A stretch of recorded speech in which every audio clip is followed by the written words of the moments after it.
California Assembly Speaker John Perez took office almost exactly 1 year ago today. In fact, it was a year ago yesterday. Since then, he's confronted a plethora of California's most critical issues, from the state's budget woes to significant mismanagement and corruption in some of our local communities. He's also been instrumental in creating the nation's first health care exchange, a critical component in federal health care reform, and in restoring severe cuts to child care services in past and present budget negotiations. And in direct contrast to what was happening around much of the rest of the nation last November, Speaker Perez is one of the few Democratic leaders who actually grew his caucus. But, as is the nature of politics, the way forward is anything but easy. With Governor Brown's March 10th deadline for lawmakers to endorse taking his proposed tax extension to voters, this next week or two is in fact sure to be one of the most challenging in recent memory. First elected to the Assembly in 2008, Speaker Perez ascended to his office barely more than a year later. He's the first openly gay person of color to serve in that capacity. He's only the second openly gay legislator to serve as a legislative leader in the United States. So this is his first visit here with us today at the Press Club. So please help me welcome, ladies and gentlemen, California Assembly Speaker John A. Perez.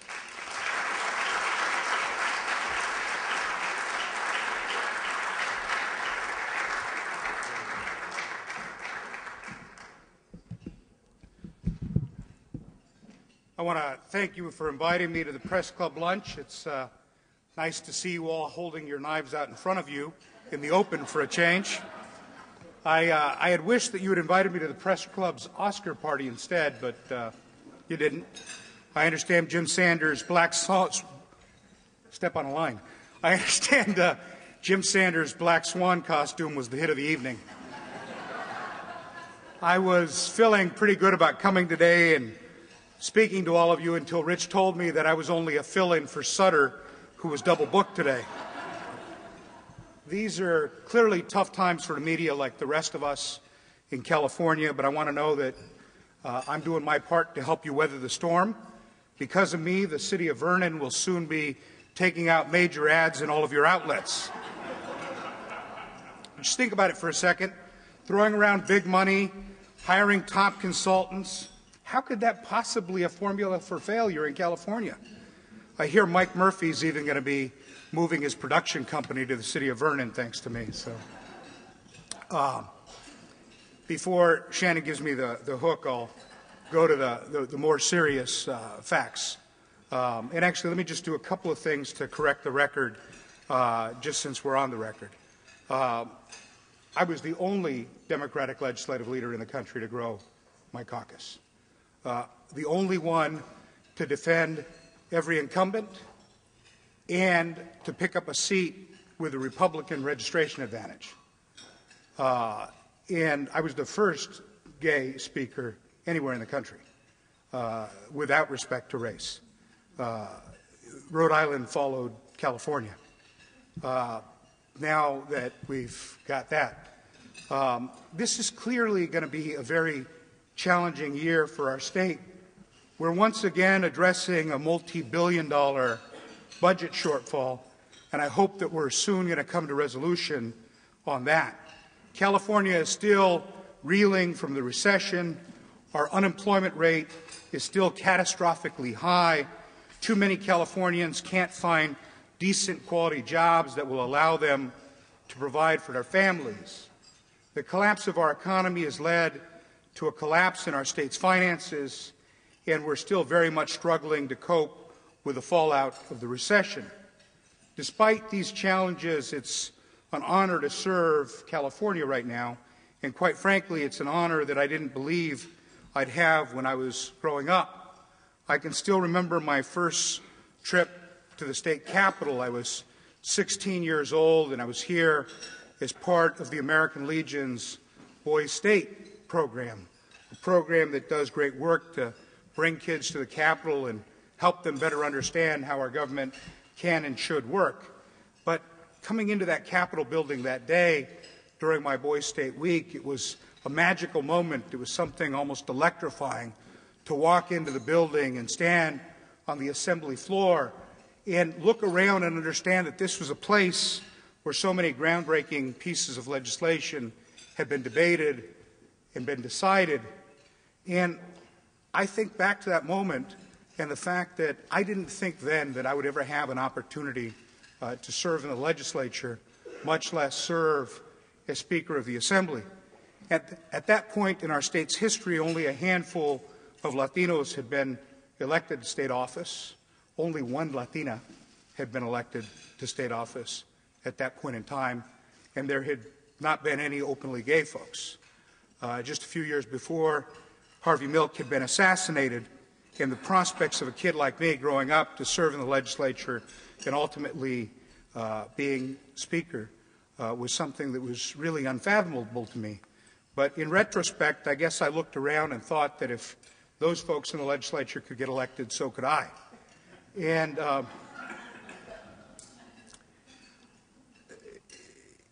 I've had many opportunities to serve, and much of it started from those early opportunities as a kid, understanding my role, most importantly as a citizen, to get involved in issues that impacted me, my family, and my community.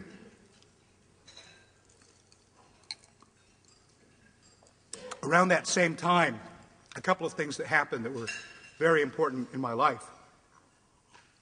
The state had proposed building a prison just a few miles away from where my family was growing up. And it wasn't the first time they proposed building a prison in that community. In fact, it was the 8th time. And I felt like that was the absolute last thing that our community needed, just another negative force, another example of outside forces dumping something negative in the community that I was growing up in. And so I joined with other folks, community organizers, folks in local churches, to fight that prison. I read about the proposal, I knocked on doors, I attended rallies, I passed out flyers, and most tellingly, I read my first environmental impact report. It was about as boring as the ones you read now, and quite frankly, as challenging to wade through.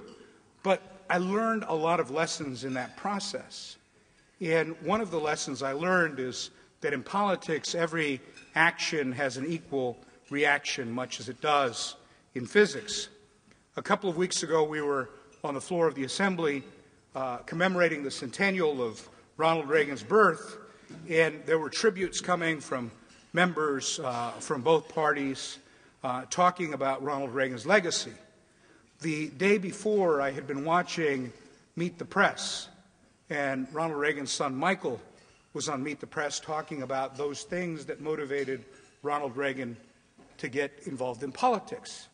And he said that the greatest motivation was Bobby Kennedy, that Bobby Kennedy had taken actions that were so offensive to Ronald Reagan that it motivated Ronald Reagan to get involved in politics. And at that moment, I thought about it, and I shared this with the members of the Assembly, that the same, quite frankly, was true of me, that as a young teenager, watching the actions of the early Reagan administration served to motivate me to get involved in politics. You see, the prison was the first outward example of my activism, but there were other things serving to politicize me at the same time. My mother worked at a small community-based clinic that provided health care services to senior citizens.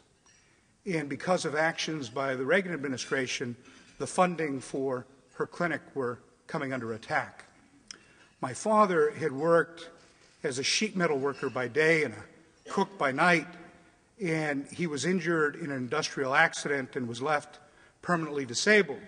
He had been disabled for many years before President Reagan came into office, but President Reagan made sweeping changes to disability, throwing tens of thousands of people across the country off the benefits that they had worked for, my father amongst them, and it took about 1.5 years for us to reestablish his level of disability. 1.5 years of tremendous financial and emotional strain for my family, as it was for many other families across the country.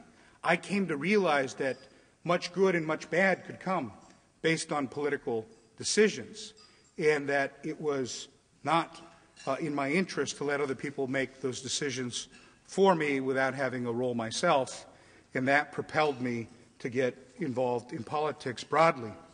When I was in college, I organized and registered voters and figured out ways to get college students involved in political activities. And then after college, when I moved back to Los Angeles, I immediately went to work in community organizing and then in organizing unions, first in the construction industry and most of my time in the retail, grocery, meat, and drug industries, and some time fighting on behalf of the California Labor Federation as their political director. And it was really the honor that I had in fighting for the interests of working men and women that propelled me to finally decide to run for office. Running for office I see as an extension of all those things that I had been engaged in prior to that time. I now have an opportunity to try to make an impact on people's lives in a larger way than I had before. And despite the challenges facing our state today, I'm still privileged to have this opportunity. It's an honor to know that the work we're doing with in the legislature will help California rebuild from the financial earthquake that is every bit as devastating as the Northridge or Loma Prieta earthquakes were to the people of California. It's clearly our most important job right now. We need to find solutions to our budget deficit while laying the groundwork to rebuild California's battered economy. In fact, when I was sworn in as Speaker a year and a day ago, I made job creation and getting control of our finances the fundamental mission of the Assembly. And intrinsic to that effort is our effort to build more openness and transparency in government. We've made good progress on those fronts. With respect to job creation, the legislature has put forward tax credits that help jumpstart the construction industry and stabilize the housing market. We put forward tax credits that helped move the green economy and green manufacturing jobs forward. We opened up the budget process to give everyday Californians the opportunity to weigh in. We held over 100 hearings in Sacramento, and Assembly Democrats went on the road to hold budget forums in every region of the state. Those were good first steps, and we're going to continue to push for more openness and transparency through the process. Those are long-term priorities, and we're not going to lose sight of them as we focus on the issues currently pressing, foremost of which is settling the budget before us. Let's be clear. Governor Brown has proposed a budget that has many difficult choices for us, and I don't think there's a single member of the legislature of either party that relishes the notion of making the cuts that are before us, but the cuts that are quite frankly necessary given the economic constraints that the state finds itself in. But I absolutely believe that when we take the vote in the next several days, we'll be successful in moving California and the governor's plan forward to give the people of California the opportunity to weigh in. Governor Brown's plan is honest, it's balanced, and that in and of itself is a refreshing change from previous proposals. He's not using the crisis as an opportunity to force an ideological worldview on anybody, and that, too, is tremendous progress and a sharp contrast to his predecessor. Governor Brown told the people of California that he was going to produce an honest budget in his campaign, and I believe that that's one of the key reasons why he won such a landslide victory over candidate Whitman. Now, I don't mean to minimize the uncertainty. Many of my Republican colleagues remain adamantly opposed to allowing California voters to decide the direction our state is going to take in the next several weeks, but I'm hopeful. I'm hopeful that there are enough Republicans whose position is not so intransigent, who recognize that an all-cuts budget is not realistic and will help us move forward with the governor's proposal. This is an important point. Our state's success, our colossal role on the world stage, is not an accident. We enjoy our status as a global powerhouse because earlier generations of Californians made investment that guarantee every single one of our citizens would have the opportunity to succeed in life, to provide for their families, and to live their own individual California dreams. That's the legacy that's threatened, and that we must find solutions to honor that commitment. That's our most important challenge today. I'm hopeful that when we come to resolution to this crisis, we're able to put California's fiscal house in order. In 2008, the global financial market seized up and plunged us into the worst recession since the Great Depression. In 2009, California spent an entire year on the brink of insolvency. In 2010, we struggled to keep the problem from getting worse. This is the year that we must finally stop reacting and start moving forward. Once we get our finances under control, we can begin rebuilding our economy. We can build on our efforts to create jobs and put Californians back to work. And we can continue to ease the level of mistrust the public feels towards its government by bringing more openness and transparency in government. That effort must be at every level of government, federal, state, and local. Right now in my district, one such effort is currently underway. By now you've all heard about AB 46, my bill to end the corruption and protect jobs in the city of Vernon by disincorporating that city. Certainly this is an extraordinary measure, but Vernon represents an extraordinary situation that requires that extraordinary effort. For 6 decades, there's been a constant cycle of indictments of Vernon officials for corruption, voter fraud, and conflicts of interest.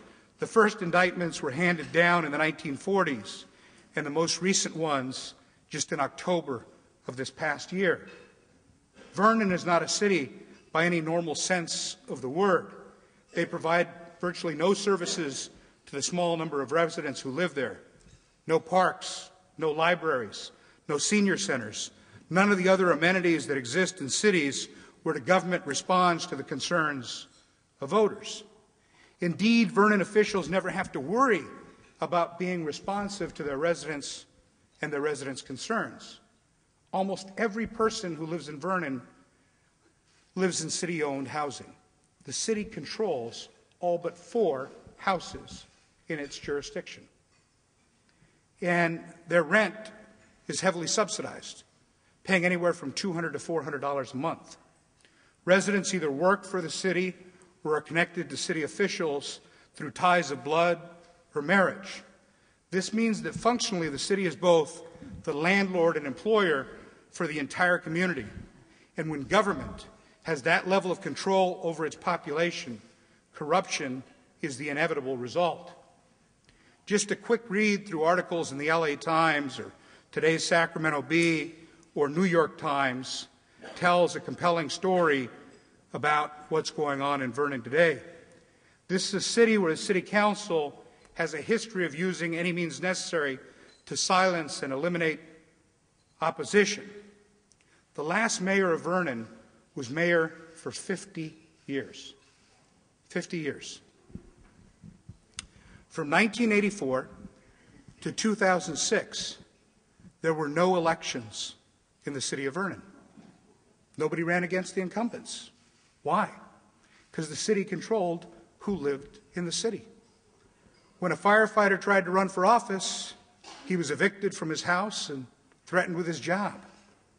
City employees have been asked to bring their ballots forward and vote in front of their supervisors so their supervisors can know how they voted. Now, this is particularly telling because when the city passed its charter, one of the elements they placed in their charter was that no city employee would enjoy civil service protection. So come forward, bring your ballot, show me how you vote, then you can move on. 1984 to 2006, no elections. And the 2006 election only happened because a few people moved into the city, registered to vote, declared for candidacy. How did the city respond? It hired private investigators, some of them armed, to chase these candidates around. It challenged their residency. It condemned their housing. It refused to count the ballots. And it accused the candidates of voter fraud. When all was said and done, the county stepped in and counted the ballots, and the incumbents won. They controlled who the electorate was. When the investigation was done on voter fraud, the only people found guilty of the voter fraud were that 50-year mayor, his wife, and his son. In the process, the city administrator was also found to have violated a whole bunch of laws and was accused of corruption, self-dealing, and the like. And in the end, under indictment, he stepped down. And he now is the largest single recipient of a CalPERS pension in the state of California. $509,664.60. More than $42,000 a month for having been the city administrator of a city with less than 100 voters. The city council members who have a part-time job as city council members make $68,000 a year, representing a population of less than 100 people. In any other city in the state of California, if we uncovered these facts, people would be out on the streets demanding change. But not in Vernon, because the council controls who lives there. There is no independent electorate to respond. That's why I had to put forward my legislation, to create a way for us to express our collective disgust at that level of corruption and self-dealing. Now, in addition to that $68,000 salary, they travel first class anywhere they go. They collect full medical benefits and unlimited reimbursement for things that their insurance doesn't cover. In one case, a council member racked up over $113,000 in 1 year's worth of unreimbursed insurance costs. $113,000 in addition to the $68,000 salary. This is an unequaled level of corruption, and we're going to do everything we can to put an end to it. I have 70 assembly co-authors on the legislation to disincorporate this city, and 23 Senate co-authors. But Vernon has moved forward and spent hundreds of thousands of dollars of public money to hire lobbyists and lawyers to challenge us.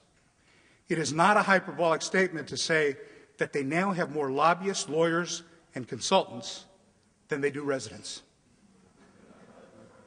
Honest to God truth. Hundreds of thousands of dollars a month to end the legislation that will end these generations of corruption that we've seen go on in the city of Vernon. But ending that corruption goes a long way to restoring the transparency and the accountability and the belief that we think people should have in a government that actually works.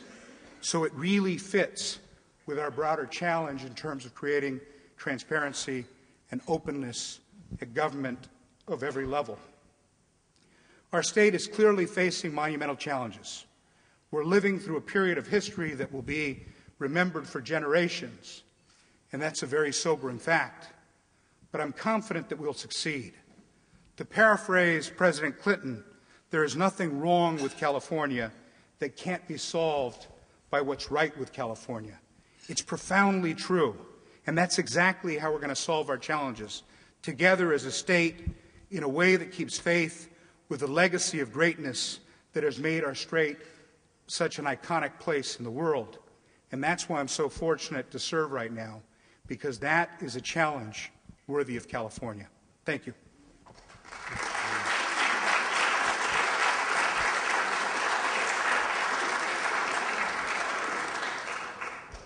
Okay, as always, we're going to open up the floor to some questions. I will be walking around and try to get my attention. We'll see if we can get a question. Please, as always, identify yourself and your media outlet if you have one.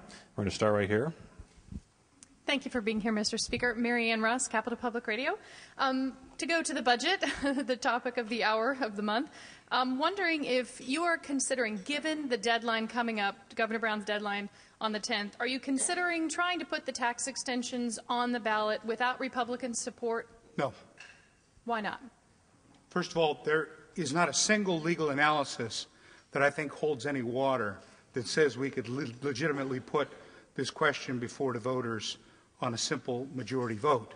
There were two things that happened last year that are really important with respect to budgets. One was the passage of Prop 25, which said you could pass a budget now by a simple majority vote. And that was an important fundamental shift for the state of California. It put us in line with 47 other states and the federal government that passed budgets on a simple majority vote, restoring a level of democracy that, quite frankly, we had been denied, and taking us to a situation where we were no longer leveraged by a minority party for the privilege of making cuts we didn't want to make, but for the economic circumstances. Secondarily, the voters passed Prop 26, which made very clear distinctions about what we could and could not do. In the past, we had to get a two-thirds vote for taxes, but could do a simple majority vote for fees. The voters clearly sided with that initiative in a way that said taxes and fees should be treated the same, and all should require a two-thirds vote. I know that Senator Dutton has suggested that there's a way for us to do this as a simple majority effort. Had I proposed it, the Republicans would have been up in arms, saying that I was trying to thwart the will of the public in their demonstrated opinion through Prop 26. What's clearly the case here is a few individuals trying to abdicate their responsibility as elected officials in the state of California. When we elected the new class of legislators and trained all the incoming Democrat and Republican assembly members together, I talked to them about this change in the way we do budgeting, and I said that all of us have to take responsibility for the budgetary decisions that we make. And they said, but you can do it by majority vote. We can pass legislation by majority vote as well. But nobody runs for office to abdicate their responsibility in deliberating over what legislation should be, and nobody should abdicate their responsibility in deliberating what the budget should be. The budget is the single most important document we pass as a state. It needs to be seen as the expression of our collective values as a state. And so everybody's got to be part of that discussion, and everybody's got to be responsible for trying to be a constructive player in that discussion. So for that reason, and quite frankly for the legal reason, we're not looking at a majority solution to put the question before the voters. Oh, the speaker over here. Kelsey Bai from Capital Television News Service. There's been so much discussion lately about taking the budget, putting tax extensions on the ballot, taking it to the voters, restoring trust in voters. I was hoping to get a comment about Attorney General Kamala Harris's decision or request to allow gay marriages to continue, given the fact that just a little over 2 years ago, voters decided to ban gay marriages in California. Let's be clear. There is a distinction between decisions that I think are about how we govern ourselves and whether or not we have individually or collectively the rights to take away other people's fundamental rights. And so what's at issue in the litigation around Proposition 8 is whether that is something that is properly before the voters as a referendum. And the courts have been very clear that there is a great area of dispute. Judge Walker has sided very strongly in saying that that was a fundamental right that shouldn't be taken away, even through a vote of the people. The process of review is going forward. And the only question that's at issue is how long you should stay the implementation of Judge Walker's decision. So the Attorney General is moving forward to say that you should move forward quickly, remove the stay, allow the case to move through the courts. The California Supreme Court, which has to take certain action before the appeals court can continue, has decided to take a slower course of action in reviewing the questions before them than many would like. But this is very different than the question of the budget. Speaker, we're going to stay over here. Mr. Speaker, Dan Waller, Sacramento Bee. So if you're not going to put this thing on the ballot with a two-thirds or with a simple majority vote, and Republicans have like another week to decide whether to vote for it, would you then, if it doesn't come to pass, would you then heed the governor's advice and do a cuts-only budget? I think we can get it qualified for the ballot, and between now and that time, that's going to be my focus.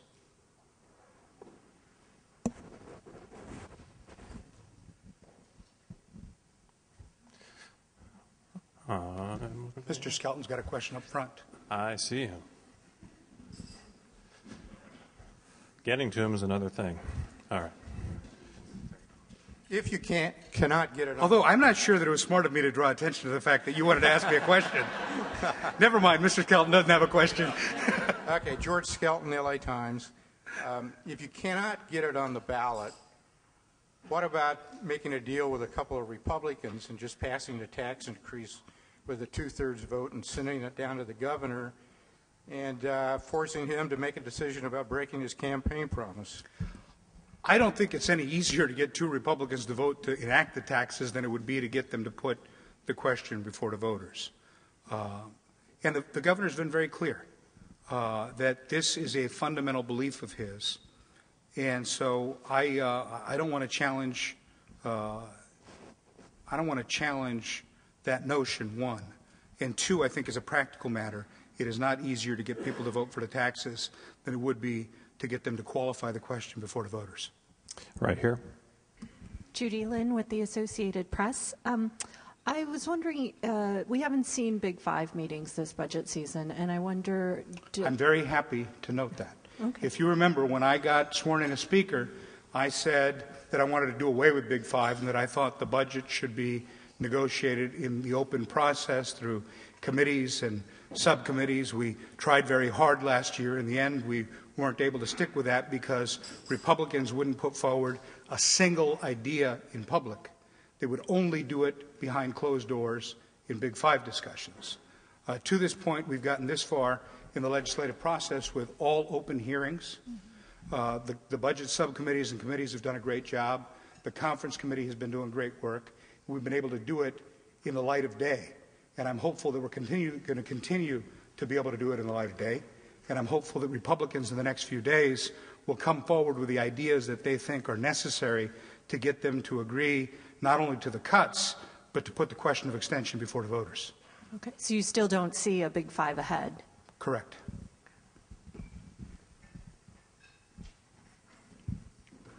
Importantly, let's be clear about Big Five. Both Republican legislative leaders have indicated they don't want to be part of voting for the question. I don't understand how you meet with people that say, no matter what, I'm a no. Senator Dutton said, we'd like to see the star, the moon, the skies, and then we're still a no. That's not the way that you get to negotiated outcome. Speaker right here. Bob Schmidt from the Capitol Morning Report. Several times today, you said that you are optimistic that you will get Republican votes. What is the basis for your optimism? My mother taught me it was easier to hope for the best and work to make it happen than to have a dour outlook on life. That's one. Two is I know my colleagues. As much as I disagree with many of my Republican colleagues on a variety of specific issues, I know that the majority of them don't want to run the state into the ground. And they don't want to put us in a situation where we make devastating decisions that would undermine the economic recovery of the state of California. And so I'm hopeful that enough of them will look past the practice of fratricide and intimidation by some members of their party to do what they know is right for the state of California. And so it's based on the relationships I have with members of the Republican Party in my House and what I know is going on in the Senate that I think there's room for optimism. Speaker, we're right over here. Steve Harmon at the Contra Costa Times. How open are you to pension reform, regulatory reform, all the things that Republicans have thrown out there as what they're looking for if they would come over on taxes? The reporters that cover the Capitol press conference I normally do will laugh when I say this, but all options are on the table. Speaker, we're over here. Mr. Speaker, John Myers from KQED. Speaking of different options, can you talk about where you stand at this point on the redevelopment proposal? Your House differed from the governor on that. One, do you still believe you can do it without abolishing them? And two, what do you think of this idea to securitize, borrow some way? I'll take them in reverse order. I don't think securitization is the route that's going to get us the solution we need right now of redevelopment funds. Quite frankly, the securitization proposal that some of the big city mayors came up with, even if you were able to do it, only got you less than half of the value of the governor's proposal. Got you about $800 million instead of $1.7 billion. And it didn't deal with the out-year value in the shift. Some of you know that before running for the Assembly, I was a redevelopment commissioner in the city of LA. I think redevelopment can and is a very positive tool in a lot of places. I also believe that there's been problematic practices by some redevelopment commissions in different parts of the state. My preference is non-elimination. The realities of the day indicate that there's not yet a viable alternative to elimination. So I think that there's a very high likelihood that at the end of this process, you will see action to eliminate redevelopment, and you will see that action followed up by a series of questions about what you should replace it with to be able to do some of the work to respond to blight and to stimulate economic activity in blighted areas, but in a different form than redevelopment currently takes, and in a way that doesn't siphon money away from K-12 education and other services at the local level. One of the key elements that I think is important for us to look at preserving is the role of providing for affordable housing. That is a key element of redevelopment in most parts of the state and should be in all parts of the state. So I think there's a high likelihood that you see elimination as part of this initial budget action, and then you see an effort to create a successor program. That's all right. It's getting pretty close. We got one right here. Alan Young from the Cabinet Report. You said you wouldn't challenge the governor on bringing a tax without voter support. Now, the governor has also been adamant about a cuts-only budget if voters were to oppose the measure. Yeah, I'm willing to challenge him on that. You pick your fights. You care to elaborate? I thought that was pretty clear. Would borrowing be on the table or the other gimmicks? First of all, gimmicks are different than borrowing, one.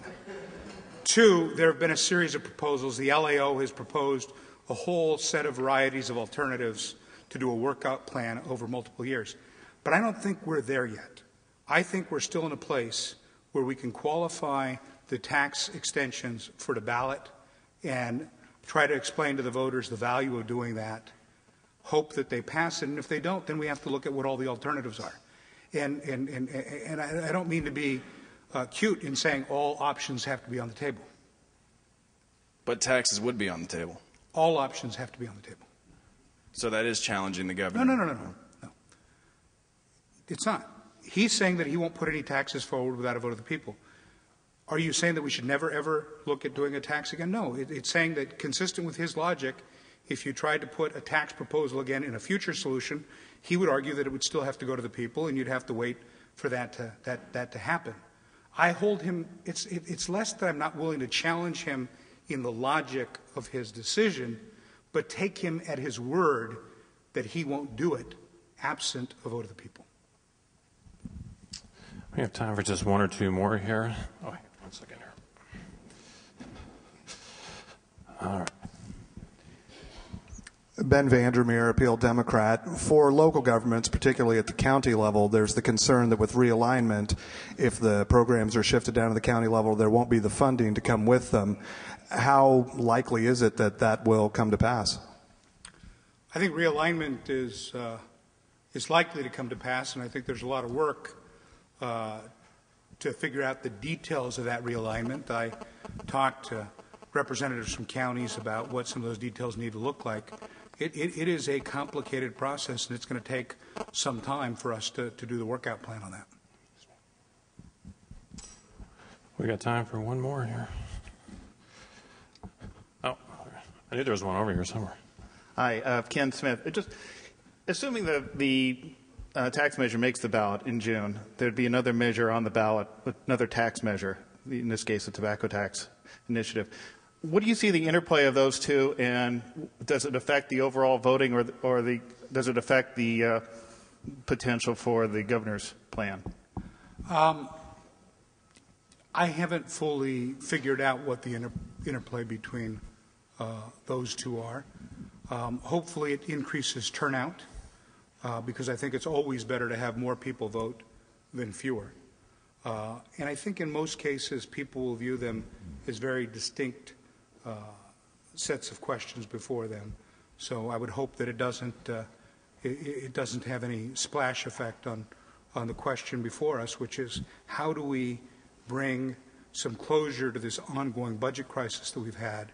How do we create some stability and lay the foundation for economic recovery? All right, that's all the time we have. Thank you very much, Mr. Speaker.